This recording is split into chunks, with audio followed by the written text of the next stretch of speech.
தாயாக வந்தென்னை தயை கூட்டுவாயா, சேயாக தினம் என்னை சீராட்டுவாயா.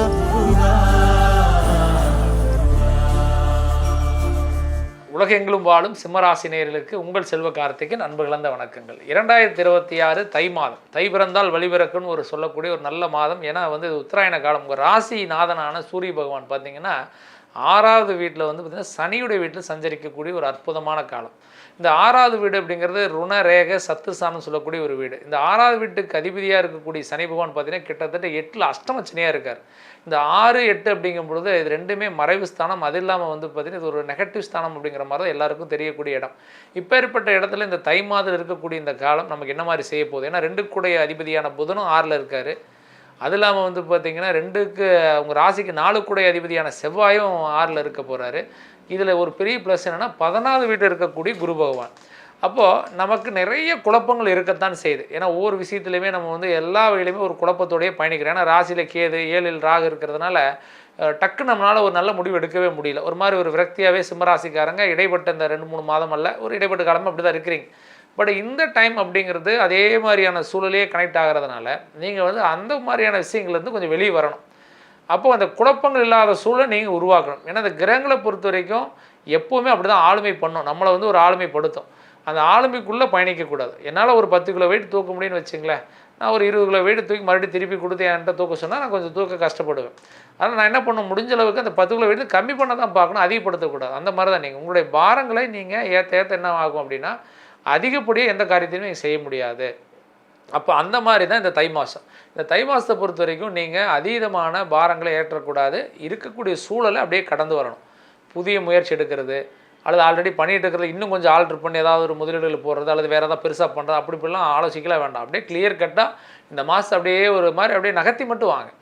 கிளியர் கட்டாக என்ன வேலையோ அதை அப்படியே செஞ்சுட்டு வாங்க. ஆனால் எந்த ப்ராப்ளம் இல்லை, அப்படியே ஸ்மூத்தாக போகும். பிஸ்னஸை பொறுத்த வரைக்கும் கொடுக்கல் வாங்கல், பணம் சார்ந்த விஷயங்கள் ஒருத்தட்ட கேட்க போகிறீங்க அல்லது எனக்கு அவர் ரொம்ப வருஷமாக தரணும், அந்த பணத்தை கேட்க போகிறேன் அல்லது பேச போகிறேன், அந்த மாதிரியான விஷயங்கள் கூட இந்த மாதங்களை அவாய்ட் பண்ணிக்கோங்க.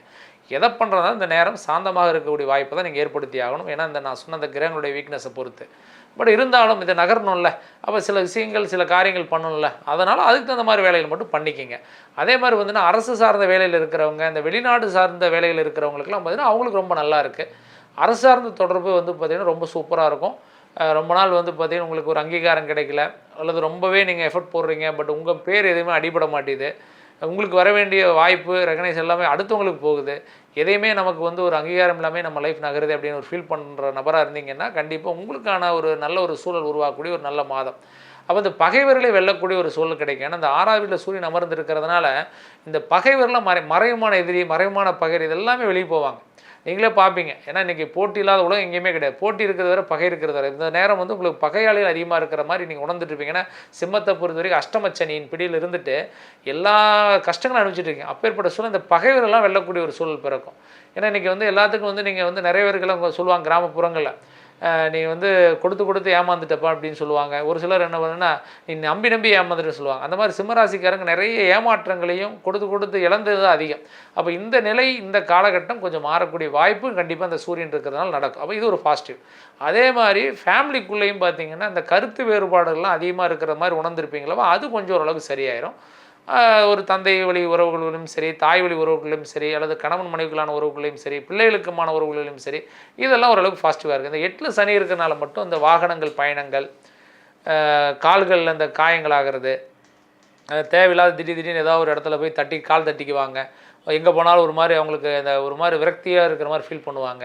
ஒரு விளையாட்டில் இருக்கிறாங்கன்னா அங்கே போய் ஏதாவது அவங்களுக்கு ஃபெயிலியர் ஆகிட்டே இருக்கும். கேமில் அவங்களால ஒரு நல்ல ஒரு ஈடுபாடாக விளையாட முடியாது. அல்லது அவங்களுக்கு ஏதோ ஒரு மாதிரி மன உளைச்சலாக இருப்பாங்க.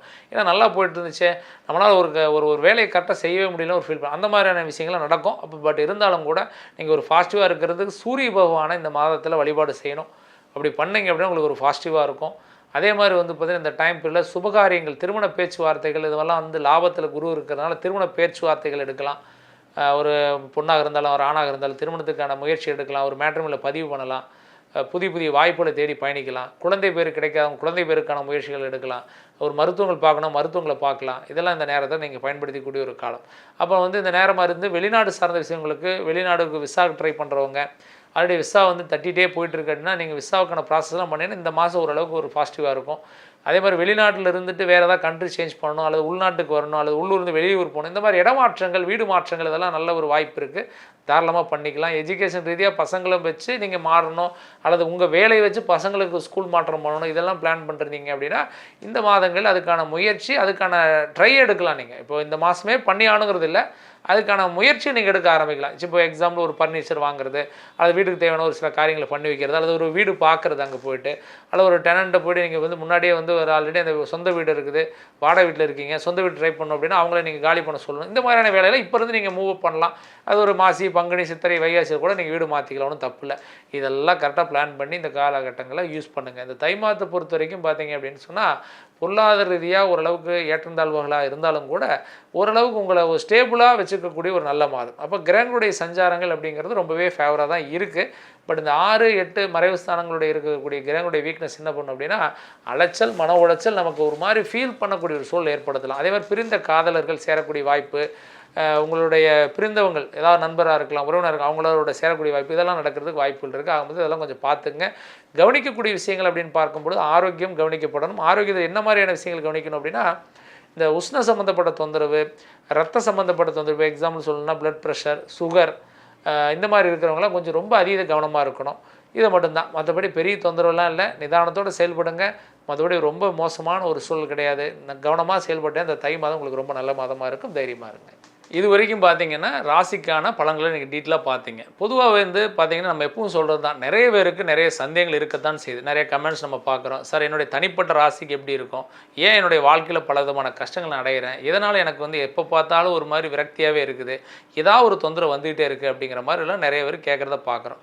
நம்ம வந்து பொதுவாகவே நம்மளுடைய சுய ஜாதகம் அப்படிங்கிறது அவங்களுடைய ஜாதகத்தில் பிறப்பு பொறுத்து இந்த விதிசாரத்தின் அடிப்படையில் உங்களுக்கு பிறந்திருக்கக்கூடிய லக்னம், அதே மாதிரி ராசி, நட்சத்திரம், உங்களுக்கு இப்போ நடக்கக்கூடிய திசை, புத்தி, அதோடைய யோக பலன் என்ன, இப்போ வந்து எந்த மாதிரியான யோக திசை நடந்துட்டு இருக்குது, இதெல்லாம் நம்ம பார்க்கணும். பொதுவாக வந்து ஒரு ஜாதகத்தில் வந்து பார்த்திங்கன்னா லக்னத்துக்கு 6ஆம் வீடு 8ஆம் உடைய திசை வந்துச்சுன்னு வச்சு ரொம்ப கஷ்டங்களை கொடுக்கும். அதே வந்து பார்த்திங்கன்னா 2ஆம் வீடு அல்லது லக்னாதிபதி திசை நல்ல இடத்துல இருந்து ஆட்சி பலத்தோடு இருந்து அல்லது உச்ச பலத்தோடு இருந்து அந்த திசாபுத்தி நடந்தது அப்படின்னு சொன்னால் அது யோக பலனாக கனெக்ட் ஆகும். அப்போ அந்த யோக பலனாக கனெக்ட் ஆகக்கூடிய திசை எப்போ வருது, உங்களுடைய லைஃப்பில் எப்போ கஷ்டங்கள் தீரும். எங்கள் தந்தையார் கஷ்டப்பட்டாருங்க, எங்கள் தாத்தா, தாய், பாட்டன், முன்னோட்டர்கள் எல்லாருமே கஷ்டப்பட்டாங்க, இல்லை அவங்கெல்லாம் நல்லா இருந்தாங்க, ஏன் நான் என்னுடைய வாழ்க்கையில் கஷ்டப்படுறேன், இப்படி நிறைய கேள்வி எல்லாருக்கும் இருக்கும். நம்மளுடைய லைஃப்பில் மட்டும் ஏன் இவ்வளோ கஷ்டம் வருது, நம்ம வந்து எல்லாருக்கும் சப்போர்ட் பண்ணுறோம், எல்லாருக்கும் உதவி பண்ணுறோம், ஆனால் பட் நம்முடைய வாழ்க்கையில் ஏன் விரக்தியாக இருந்துட்டு இருக்குங்கிற கேள்விகளும் இருக்கும். இப்போ ஏற்பட்ட நிலவரம் உங்கள் ஜாதகத்து அடிப்படையில் இருக்கிற மாதிரி ஒரு ஃபீல் பண்ணிங்கன்னா கண்டிப்பாக உங்கள் சுய ஜாதகம் டீட்டெயிலாக செக் பண்ணுங்கள். உங்களுக்கு ஜாதகம் இல்லைன்னு ஒன்றும் ஒரி பண்ணிக்க வேண்டாம். Date of birth, time and birth place இருந்ததுன்னா நம்ம ஜாதகம் டீட்டெயிலாக நம்ம எடுத்துடலாம்.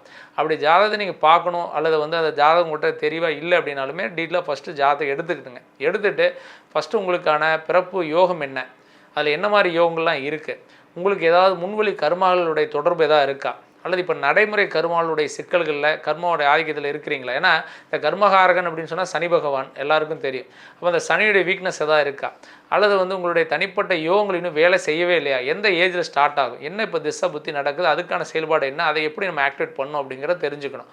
அதை தெரிஞ்சுக்கிட்டு நீங்கள் என்ன தொழில் செய்கிறவராக இருந்தாலும் சரி, அது வந்து நீங்கள் வந்து பிஸ்னஸ் பண்ணுறீங்க அல்லது ஒரு அடிமை தொழில் செய்கிறீங்க அல்லது வந்து வெளிநாடு வேலைக்கு ட்ரை பண்ணுறீங்க அல்லது வெளிநாட்டில் இருக்கிறீங்க, அதெல்லாம் முக்கியம் கிடையாது. ஃபஸ்ட்டு வந்து வெற்றி, விருத்தின்னு ஒரு வார்த்தை சொல்லுவோம். அடுத்த கட்ட வளர்ச்சி, அந்த வளர்ச்சியோ உங்களுக்கு இருக்காங்கிறத தெரிஞ்சுக்கிட்டு அதுக்கு தகுந்த மாதிரி சில செயல்பாடுகளை செயல்படுத்தி போனீங்கன்னா ரொம்ப நல்லாயிருக்கும்.